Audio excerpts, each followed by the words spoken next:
5 traits of a leader. I'm not talking about a leader of water. I'm talking about a leader, someone who's going to lead people and help them succeed and grow. All right. If you're building a sales team, not only do you have to be a leader, but you want to look for leadership traits in other people that you're going to promote into those leadership positions. All right. Number 1, the first thing is communicate. So a good leader has to be able to communicate.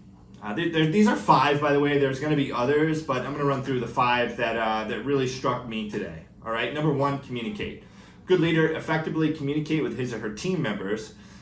This means knowing what to say, when to say it, and when to withhold saying something that may cause someone like unnecessary emotional stress. Okay. Sometimes as a leader, we're capable of receiving direct things, right? And just be like, boom, there it is. Some other people, other people operate differently. Their personalities may require to be communicated in a different way. All right.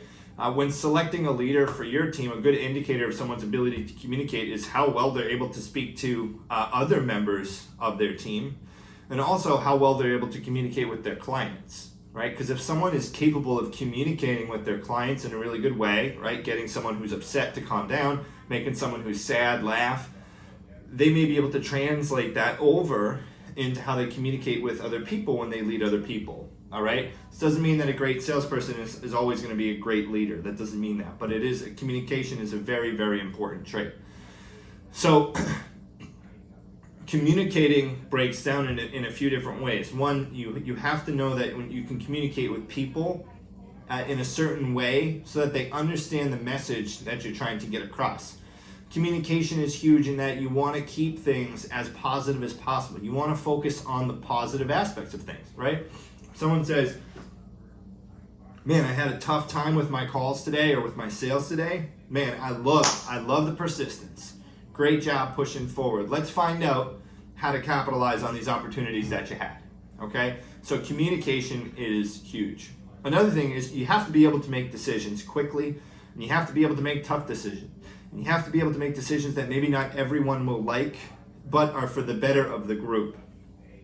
Okay, also, when you're making a decision that affects a lot of people, you're gonna want to let them know a little bit ahead of time, and you're gonna want to brainstorm with them possible things that could impact them directly, and let them tell you about some possible negative sides of that happening. Because I've found in making decisions that affect a bunch of people can think that you start to have ulterior motives for them. Okay, they start to think like there's some sort of selfishness involved in that decision being made that damages them only to hurt the leader.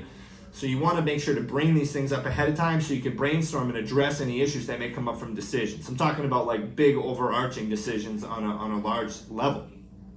But you got to be able to make decisions quickly and move on. You got to be able to think on your feet and understand, hey, you may make the wrong decision. All right, you may have a mishire. You may make a mistake in what you say to somebody, but you got to be able to make a decision quickly. Number 3, inspiring other people. So you got to be able to inspire others. Okay, what I mean by that is to make sure that you're paying attention to people and in the moment when you're with them, and also make sure that you can share setbacks that you've had and how it relates to any setbacks that they may be having, and how they can elevate themselves out of that setback. All right. Another thing, good leaders are empowering other people. So when you're empowering other people as a leader, what this means is that you are getting people to do their job properly. Right? So good leaders, they don't do it all.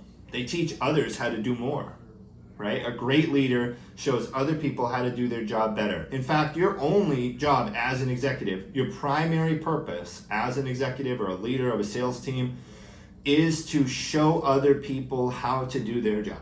That's it.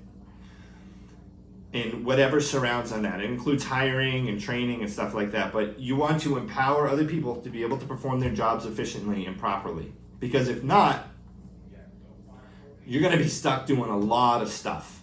Okay? So the better you can get at getting someone to get their job done properly, the easier your life will be.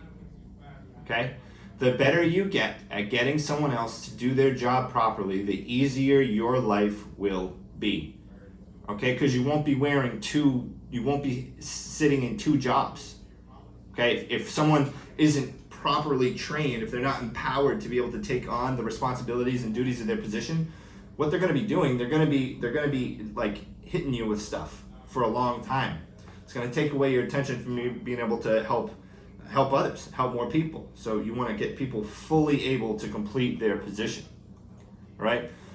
A hard part about this as a leader sometimes, especially when you are promoting other people to lead, can be relinquishing responsibility, right? Because as sometimes builders and executives and leaders, they want to handle everything themselves, especially if you own a business, right? You're like, oh my God, I don't want someone screwing this up. It's gonna happen. Someone may screw something up. It's okay. They're not gonna do it exactly like you. But you can't grow unless you empower other people. That just is what it is. Someone can be taught to do it like you, at least 70% of you. If they do 70% of what you do, then that's a pretty good job. Another thing, exemplify accountability. So you want to be accountable to yourself and to others. You got to hold yourself accountable. So like if you're like, hey, I think everybody should work out in the morning, you better be working out in the morning. Okay? If you say, hey, people should work a full day, you better be working a full day. You have to hold yourself accountable. You have to call yourself out. You have to encourage others to call you out too. And if you're not calling yourself out, other people may feel kind of weird when you call them out. But when they see that you're holding yourself accountable, people respect that and recognize that. And it shows humility, shows that you don't think you know everything. Okay, because it's important to understand that, hey, learning starts from the top down. Okay, so if you exemplify accountability to wanting to grow and learn, say, hey man, geez, I could have done more training yesterday. I could have studied more, whatever it may be. You show people what you did. Hey, I read this. This was great. I read this. It will just show as a power of example that you are doing what you think other people should be doing. Okay, so those are the 5 traits that I think are very important for a leader. 1 is good communication. 2 is making tough and thoughtful, tough decisions quickly. 3 is inspiring others. 4 is empowering others, so helping other people build into leadership positions and help them be their own leaders and get good at what they're doing. Even if they don't want to lead other people, they can be good leaders to themselves. And exemplifying accountability, being a good leader for accountability.